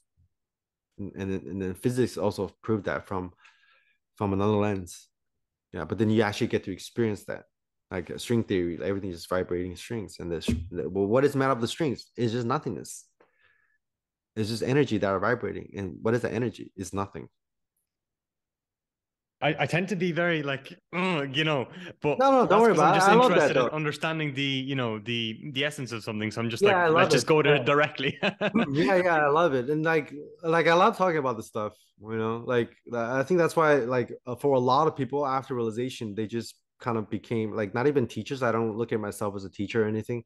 No, I just like talking about this stuff just because I'm inclined to do it. Yeah. Yeah, and then going back to like my other my the endeavors that I used to do, you know, before this realization, you know, I'm going back and doing the same thing. I'm still making videos, but now I'm making videos about this. Yeah, yeah. And then when I play the violin, it's coming from that place. Yeah. It's just like violin just kind of playing itself for no reason. Yeah. I get that because, like, for me, Frank, I'm like, I adored speaking about this too. And to be honest, if I ask myself what I've been doing over the past few years, it's thinking about these things. It's discussing these things, and it's something that I enjoy to do. Yeah, So yeah, I'm. even a discussion like this on the intellectual level, it still helps. Mm, mm. Like the understanding of the mind still helps to dissolve the mind. In order to dissolve the mind, you have to understand the mind. In order to dissolve conditionings, you have to understand conditionings at the intellectual level at first, initially. But then that will get dissolved as well. And then when you come back and discuss these things through the lens of, you know, the concepts, again, it's going to be coming from a radically different place. You can sense it. It's like people who are talking about this not from direct experience. You can sense that they're talking from the intellect instead of talking about their direct experience. So there is still a difference between talking about emptiness from solidity versus experiencing and talking about solidity from emptiness. To me, what fascinates me about these conversations is I love asking a particular question or like discussing a particular question and answering that question from a place of not knowing. So you begin from scratch because the answer you give will always be different to the question that you propose, even though that question may be the same. Um, Weeks on or in the past few weeks, the answer is always going to be different. But I always feel that the answer always points to the same place. If that Yes. if you know what I mean by that, right? Yeah, but absolutely. Yeah. Yeah. Ultimately, there's no questions, no answers at all. Right. Yeah. But then in order to discuss those things with the mind, with thoughts, and with concepts, um, after realization, the question, the answers that you're generating, they're kind of just like plays. They're tools to help other people recognize that there is no answer and there is no question. But then you have to come from somewhere. You have to use the mind to dissolve the mind, so to speak. That's why I say, you know, most people who before awakening they have a lot of egos. And the number one, because there's a lot of ego that's causing all the suffering, they're forced to look inward and see what the fuck is going on. Yeah, and yeah, and also well, I forgot where I was going with this. We can just leave it. Well, Yeah, I'm talking about using an illusion to dissolve an illusion. oh, Like, using the mind to understand the mind. yeah, you use the ego to understand itself until it completely self deconstruct from the inside out. Yeah, just like again Ramana Maharshi's example, you use the thorn of a rose to remove another thorn. Yeah. Oh yeah, you had the question about science, right? Yes. Oh, that was the question. Yeah. Right. If we look at science, if we look at the world of science, if we look at what we do in society, we do mathematics, we do biology, we do chemistry. Broadly speaking, we do science. We also Mhm. have various technologies, engineering, and so on. We're doing all of these things. But to me now, the question is why? Why do we need to do these things in the first place? What are we really trying to do? Now, of course, I'm not going to deny the practical aspect of things. I feel like Mhm. it's wonderful to innovate and to come up with new ideas and to generate these things. But I'm just wondering, like, what's the why? Why do we do it? What's the fundamental thing that we're trying to discover? Well, I think like everything, the science can be boiled down to understanding the truth on the conventional and practical level, how things work in the dream. So scientists good at answering questions about the dream and creating gadgets within the dream. but it doesn't actually help us. Well, maybe it can, but most of the scientific endeavors are about finding out what the nature of the dream is, but it doesn't tell you how to step out of the dream, so to speak. It's still within the domain of thoughts and logic. Even like you said, mathematics. Mathematics is real under that matrix. But outside of the matrix, 2 and 2, does that equal 4 or 5? Ultimately, neither, right? Numbers and mathematics, an entire scientific domain is a man-made construct. But we still need science to have better lives at the practical level. Science is probably the most efficient tool to understand the dream from the dream. Yeah, but from the perspective of nature, it doesn't matter. Like we can just not do science, and then the world continues to roll on. Yeah, science causes a lot of destructions as well. You know, science is a double-edged sword, just like knowledge. When we talk about even spiritual knowledge, even the Dharma itself could be a double-edged sword. Science creates a lot of destructions, but also creates a lot of the beauties on the conventional level.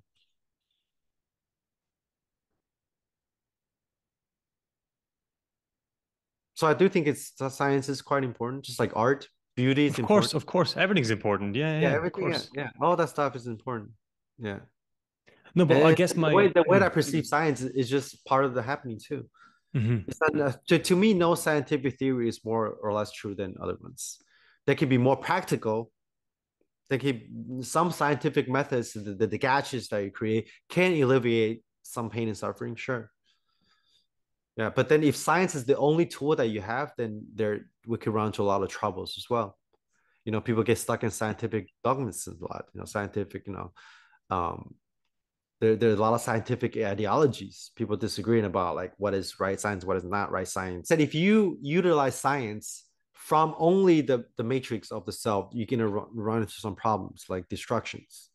Like atomic bomb was created out of science. Right.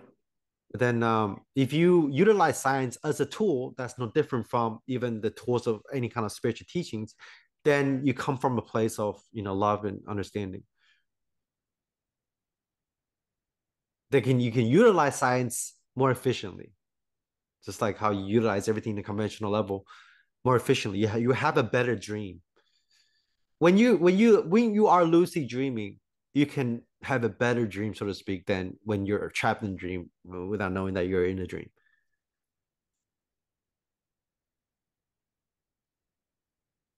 Yeah. Right.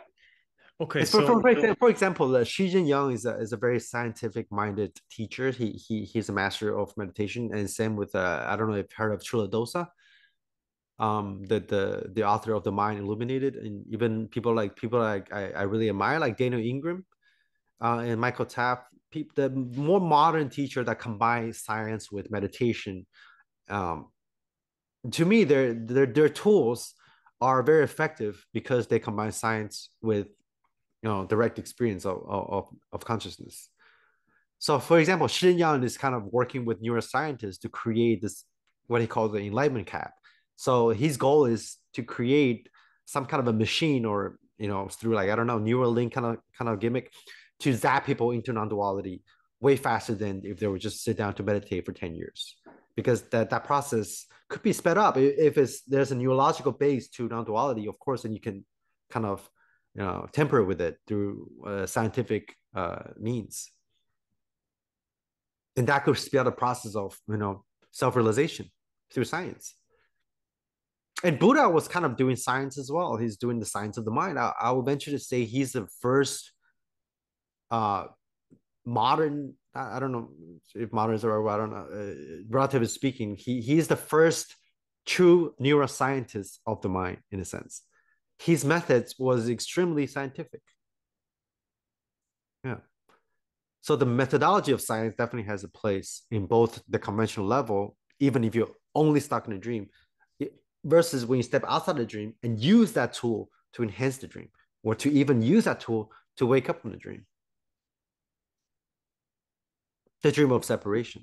Yeah, you can use science to dissolve solidities in the body mind. Even something like psychedelics is kind of scientific too. You're experimenting with the nature of experience.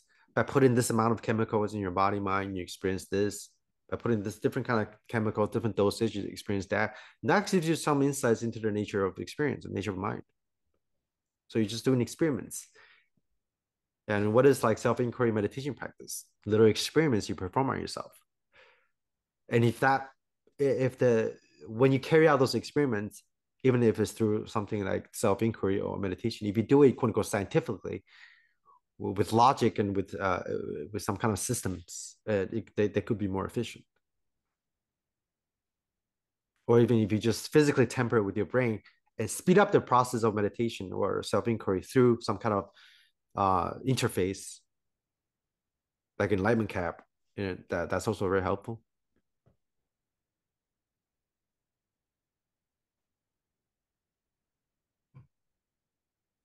Again, just going back to merging the conventional with the absolute, utilizing science through the perspective of non-duality.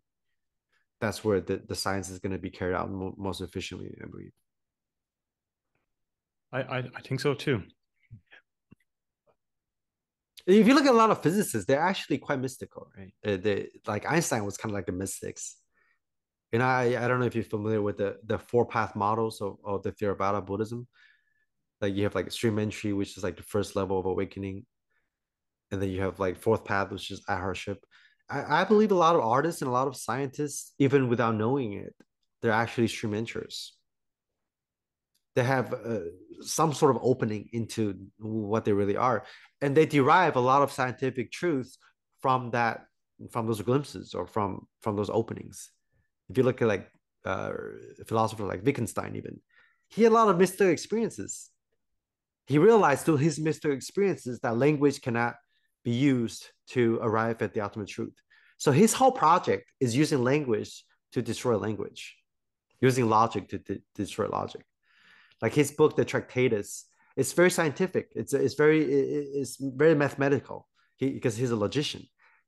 So his book attempts to destroy all philosophy from beforehand because he thinks all philosophers are mentally masturbating with logic and with concepts. But then he has this book that's extremely logical. There's just axioms after axioms. But then each axiom destroys the previous one, but also destroys itself. So he's using logic and mathematics to destroy logic and mathematics itself. Does that make sense? But then he's still using it as a tool. Just like you use the ego to dissolve the ego, so to speak.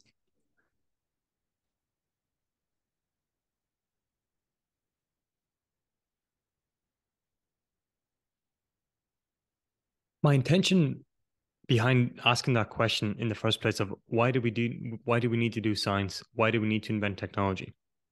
And I'm just going to simply propose it here to explore it because I might be wrong about this.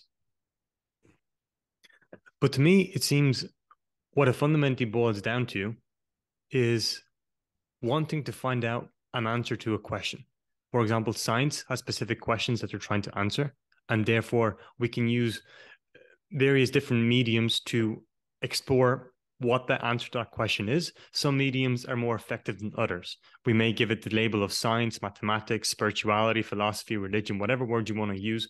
But essentially, these are just labels to answer a specific question. But deep down, we just want to answer a question.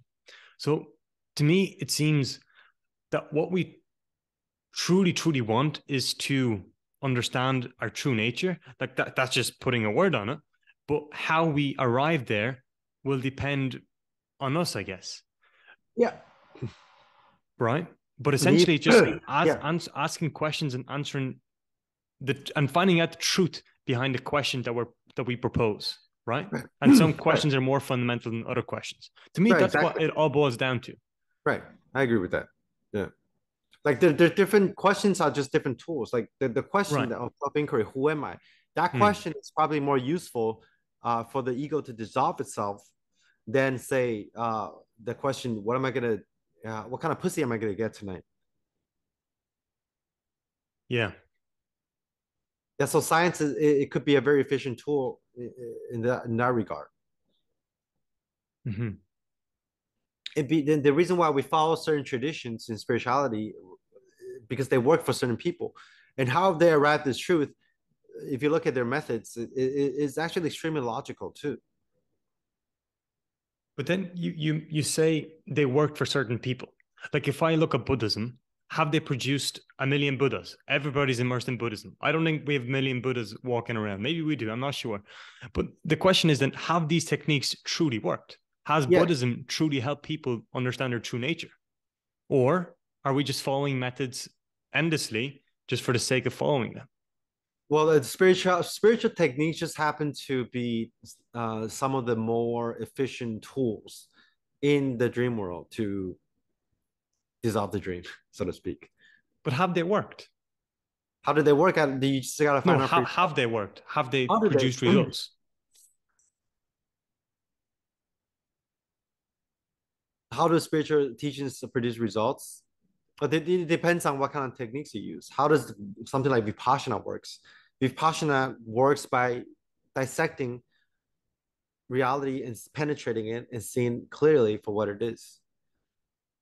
The word Vipassana means to penetrate and to see clearly. So it works by penetrating the different structures of reality and seeing how they're fundamentally made of the same emptiness by seeing clearly what that is.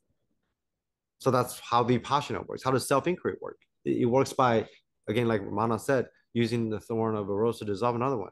You keep questioning yourself until there's no more questions and no more answers left. So again, different techniques have different ways of dissolving that solidity.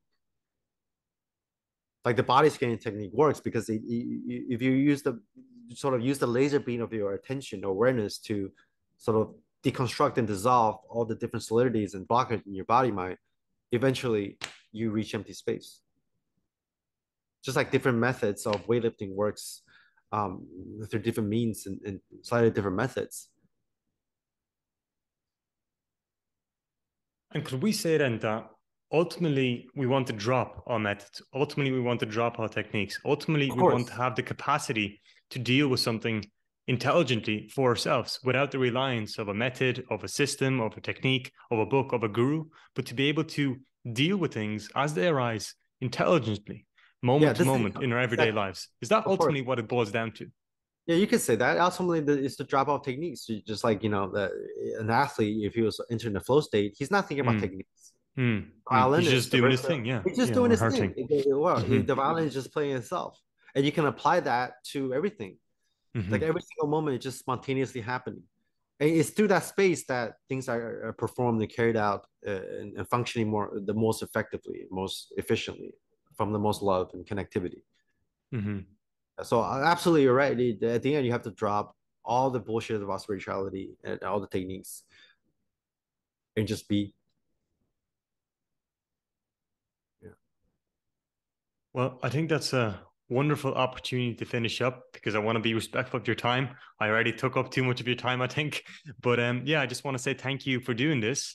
And where's the best place for people to go to find you, to see what you're up to see your work, to see, yeah, where's the best place to go? Yeah, I guess my YouTube channel is just YouTube/ Frank Yang or Instagram / bean underscore Frank underscore Yang or my website www.frankyang.wtf.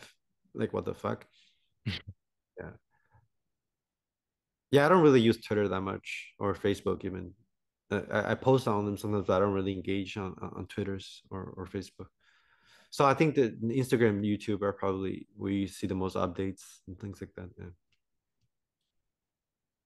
Well, yeah, thank you. Thank you so much for doing this. And is there any other final thoughts, any comments, anything else that we didn't touch upon? Hmm. No, I think we touched on a lot of great stuff. Like the question you asked are a lot of them are pretty new to, not new but like the other podcasters don't ask me these kind of questions, so I appreciate that. Hmm. That's just interesting to tap into different sort of different realms, so to speak. Another question popped up. Sorry, I know we just Oh, finished up, good. but you had a look through a variety of spiritual teachers, Eckhart Tolle, Jed McKenna, some Buddhist teachings, and so on. Are you saying something different compared to the other teachers, or are we ultimately pointing at the same thing, just using different words, like we said. Is there anything different? Is there anything different in what you're saying compared to other spiritual teachers? I guess that's the question. No, no. Mm-hmm. The unknowable is the unknowable.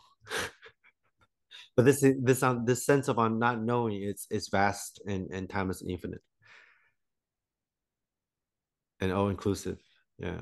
Mm-hmm. Mm-hmm. Well, look, yeah, thank you. Thank you so much for your time. Okay. Thank you, Dom. Thank you.